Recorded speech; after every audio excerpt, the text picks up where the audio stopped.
सतयुग में सुना था भगवान राम ने परिस्थितियोंवश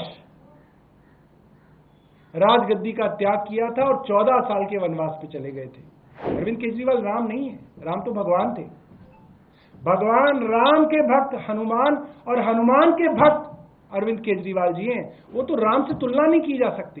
जिस मर्यादा के नाम पे सतयुग में भगवान राम ने अपना सिंहासन छोड़ा था, आज ऐसा उदाहरण दिख रहा है कि एक मर्यादा के नाम पे, एक नैतिकता के नाम पे, एक जनता के हाथ में अपनी पूरी की पूरी बागडोर देने के नाम पे अरविंद केजरीवाल ने इस्तीफा दिया है।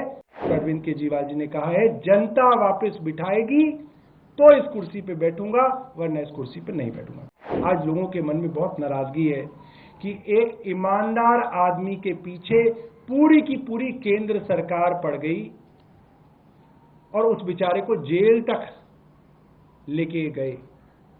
और वो आदमी जब जेल से बाहर निकला तो उसने सत्ता का सुख नहीं भोगा। उसने कहा कि मैं अब जनता की अदालत में जाऊंगा, जब तक जनता नहीं कहेगी तब तक इस मुख्यमंत्री की कुर्सी पर नहीं बैठूंगा। कई चर्चाएं हो रही हैं, अलग अलग चर्चाएं हो रही हैं। कुछ लोग तो ये कह रहे हैं कि सर सतयुग में सुना था भगवान राम ने परिस्थितियोंवश राजगद्दी का त्याग किया था और 14 साल के वनवास पे चले गए थे। अयोध्या की सारी जनता रो रही थी, बिलख रही थी कि राम आप मत जाइए, आप इस सिंहासन पे बैठिए।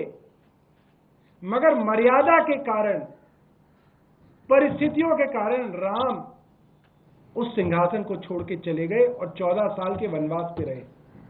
और उनके पीछे जिसको वो सिंहासन मिला, भरत उनके भाई, वो भी उनके खड़ाव रख के इंतजार करते रहे कि राम वापस आएंगे तो अपना जो है काम संभालेंगे।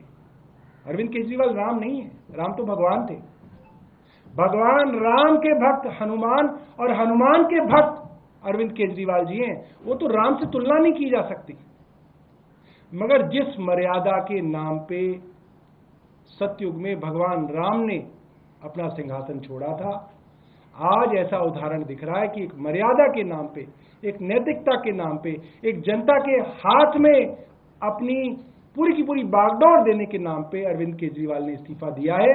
और अरविंद केजरीवाल जी ने कहा है, जनता वापस बिठाएगी तो इस कुर्सी पे बैठूंगा, वरना इस कुर्सी पे नहीं बैठूंगा। कल सीएम ने ये भी कहा था कि वो और मनीष दोनों में से कोई सीएम नहीं बनेंगे नेक्स्ट सीएम, लेकिन नेक्स्ट सीएम कौन होंगे इसको लेके बहुत चर्चा है। कम से कम इतना बता दीजिए, जो कैबिनेट में आप लोग हैं उन्हीं में से होंगे या कोई और नया चेहरा होगा? क्या कोई रणनीति बनाई गई है? मैं आपको बताऊं, आपको जितनी जानकारी है उतनी ही मुझे जानकारी है। आप जैसे कयास लगा सकते हैं, मैं भी वैसे ही कयास लगा सकता हूं। मगर आपका कयास लगाना ठीक है, मेरा कयास लगाना ठीक नहीं है, क्योंकि मैं उसका स्टेक होल्डर हूं।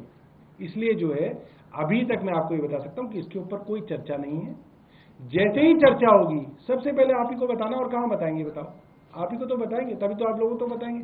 तो जैसे ही चर्चा होगी मैं बताऊंगा। जी जावेद जी।